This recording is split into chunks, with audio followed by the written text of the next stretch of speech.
Oke, kita kedatangan satu narasumber, Dr. Sidra Tata, alumni Universitas Asia Pacific Center di bawah naungan Departemen Pertahanan Amerika.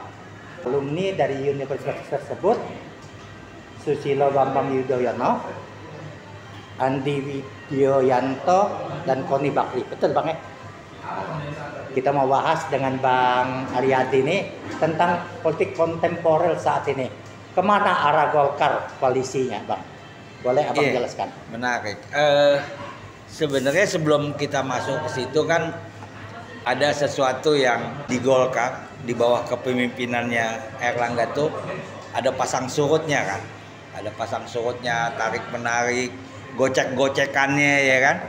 Nah, semua ini aku lihat dilayani, dan menurut aku itu langkah yang kemudian terlihat itu seakan-akan ini ada ketidakpahaman dalam mengelola dinamika Golkar, sehingga langkah yang dilakukan itu tiba-tiba Erlangga melakukan langkah yang mengejutkan. Apa itu Bang? Melakukan manuver yang mengejutkan. Dia kemudian menerima Puan gitu ya, dalam situasi dia lagi sedang dapat proses hukum di kejaksaan.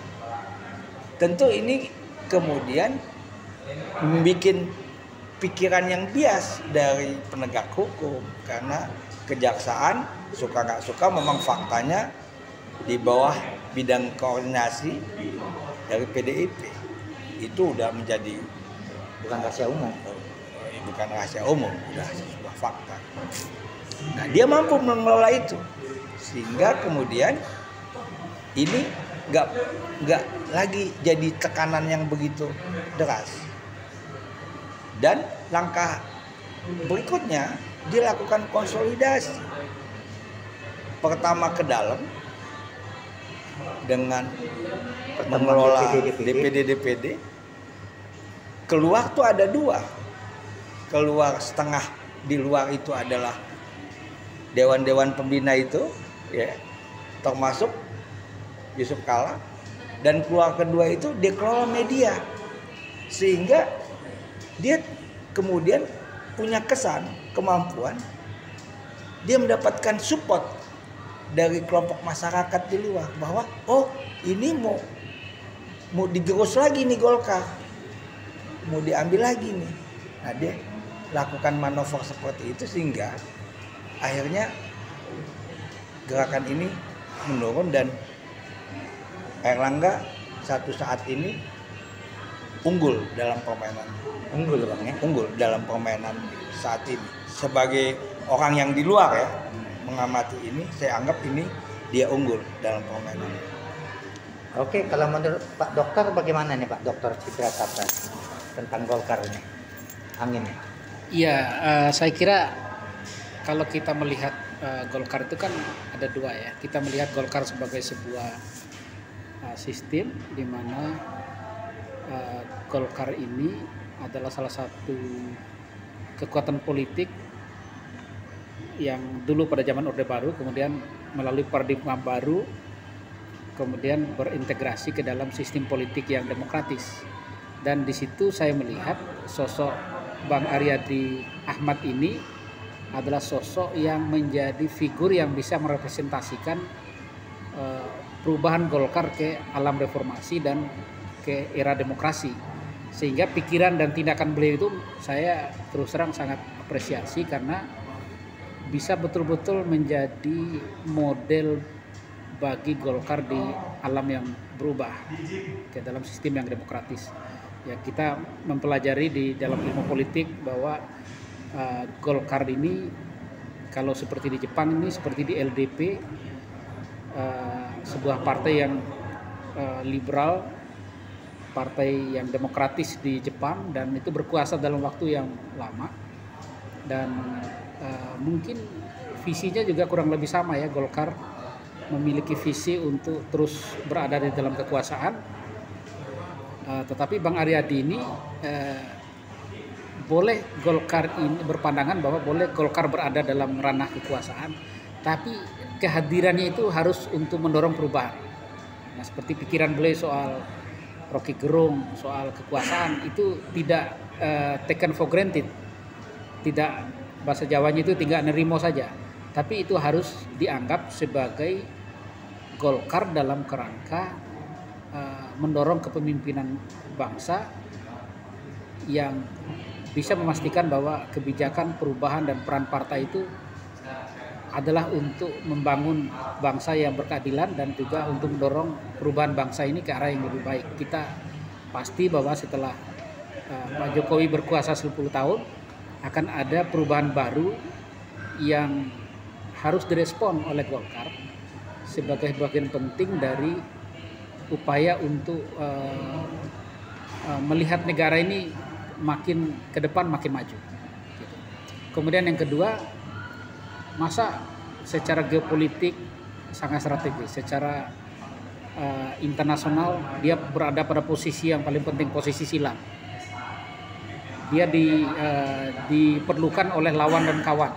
Karena itu kita memerlukan Golkar yang di mana elit-elitnya di situ seperti sosok Bang Aryadi ini bisa berada bukan saja di dalam angin perubahan yang berubah, tapi juga menjadi politik senior dari Partai Golkar yang bisa memberikan arah bagi perubahan, mana yang harus dikontrol, mana yang harus didukung, dan bagaimana kaitannya dengan perubahan-perubahan yang terjadi. Jadi pada intinya itu adalah Golkar tidak harus pro status quo, tapi Golkar ini harus menjadi penjaga bangsa melalui kepemimpinan 5 tahunan ini kan. Nah, inilah ujiannya. Apakah Pak Erlangga, saya sering dengar Bang Aryadi ini membicarakan tentang bagaimana posisi strategis dan posisi kritis dari Pak Erlangga dalam memimpin Partai Golkar. Jadi menurut beliau ada kelemahan, ada kelebihannya. Ya. Saya bisa berkomunikasi. Jadi kalau menurut saya bukan di situnya ya. Siklus di mana-mana organisasi sosial itu, ya, penyegarannya itu harus 20 tahun sekali. 20 tahun sekali. Iya, karena itu satu generasi. Jadi ketika terjadi di 2000-an, tahun 2000-an, Golkar masuk transisi reformasi gitu, melahirkan Partai Golkar gitu. Ini udah 20 tahun nih. Partai Golkar harus berubah menghadapi perubahan zaman ini. Dia harus berubah.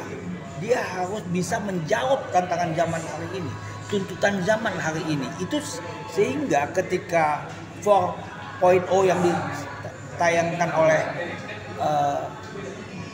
Erlangga pada waktu lalu itu harus terus elaborasi, dijawantahkan, digetok-tulakan, disosialisasikan, diterjemahkan dalam program-program yang terukur gitu, menjawab 2045 jumlah penduduk yang bertambah dan tuntutan hari ini secara baik itu demografi dan lain sebagainya. Nah, itu yang saya lihat ketika tantangan ini terjadi, itu sekali lagi saya mengatakan pemimpin besar itu dia harus lolos dari ujian-ujian besar. Erlangga tuh lagi sedang diuji di situ. Dia lagi sedang diuji. Dia mampu nggak dia keluar dari jebakan-jebakan ini? Kalau dia pemimpin besar, dia harus mampu mengeluarkan seluruh daya upayanya, mengeluarkan seluruh kemampuannya untuk menjawab itu, menjawab tantangan ini. Nah, kita lihat ujiannya hari ini. Menurut Abang mampu nggak dia? Kalau dilihat langkahnya sekarang, ya dia lakukan itu. Dia sudah lakukan itu sekarang. Karena dia bukan orang sembarangan bisa menjadi ketua umum Golkar, Bang ya. Pasti dia punya istilahnya kemampuan, dia punya gocekan-gocekan yang gerakan-gerakan tanpa bolanya ini ya itu bisa menciptakan gol. Kan banyak nih terakhir gerakan dia itu kemudian sebagian membuat offset kan. Gitu. Apa bang yang offsetnya? Ya ini yang tadinya mau diselesaikan lebih awal nggak bisa. Nah jadi ini yang menarik buat saya. Ya mungkin ya di limitasi ini gitu dia akan mengeluarkan seluruh keterampilannya gitu. Nah, karena ini Golkar yang baru nih, Golkar yang baru bukan iya seperti ketika transisi Akbar ke Yusuf Kala ya kan, terus kemudian ini terus kemudian ada model yang ditawarkan ke ada Novanto ini terdidik ya dan anak sekolahan gitu ya, ajak ketika dia mengelola permainannya dulu anggota DPR berapa periode, dan ketika dia mendapatkan ketua umum ini kan cek kosong yang diterima semua gitu, dia suka-suka dia teken ini semua sehingga ya dibagi tuh, ini sebagian ke Bambang Susatyo ya kan, sebagian ke sini gitu. Nah dia kelola ini ketika dia mampu tuh selesaikan dua hal itu, ke dalam dia selesaikan DPD-nya gitu ya, keluar dia selesaikan dengan ketua-ketua dewan lainnya. Nah itu yang kemudian melihat bahwa dia publik, saya dari luar ya melihat ini, dia solid mengkonsolidasi ini hari ini. Nah soal kemudian besok ya kita lihat aja. Kalau abang melihat arah koalisinya Golkar ini begini, sebelum sampai ke sana ya, belum sampai ke sana, sebenarnya yang penting harus dipikirkan oleh Erlangga itu ya, apa sih rasa takut itu? Itu dia harus jawab. Apa dia punya rasa takut? Apa rasa takut? Apa rasa berani itu? Harus dia pikirin, dia mesti carikan rumusannya. Kenapa saya takut dan kenapa saya berani? Ya kan? Karena dalam pikiran saya, kalau berani jangan takut-takut. Kalau takut jangan berani-berani. Erlangga harus bisa itu. Dia melewati tantangannya. Melewati tantangan itu, aku sebagai senior yang udah nggak punya kepentingan apa-apa lagi gitu ya, cuman mau melihat ini, mudah-mudahan pikiran ini bisa sampai ke dia ya bawalah Golkar ini biar dia bisa menjawab kebutuhan masyarakat Indonesia, karena dalam proses dia menentukan caleg-calegnya pun gitu ya, saya dengar tuh dia persiapkan anak-anak muda banyak. Mungkin itu catatan saya tentang permainan itu. Ada satu lagi yang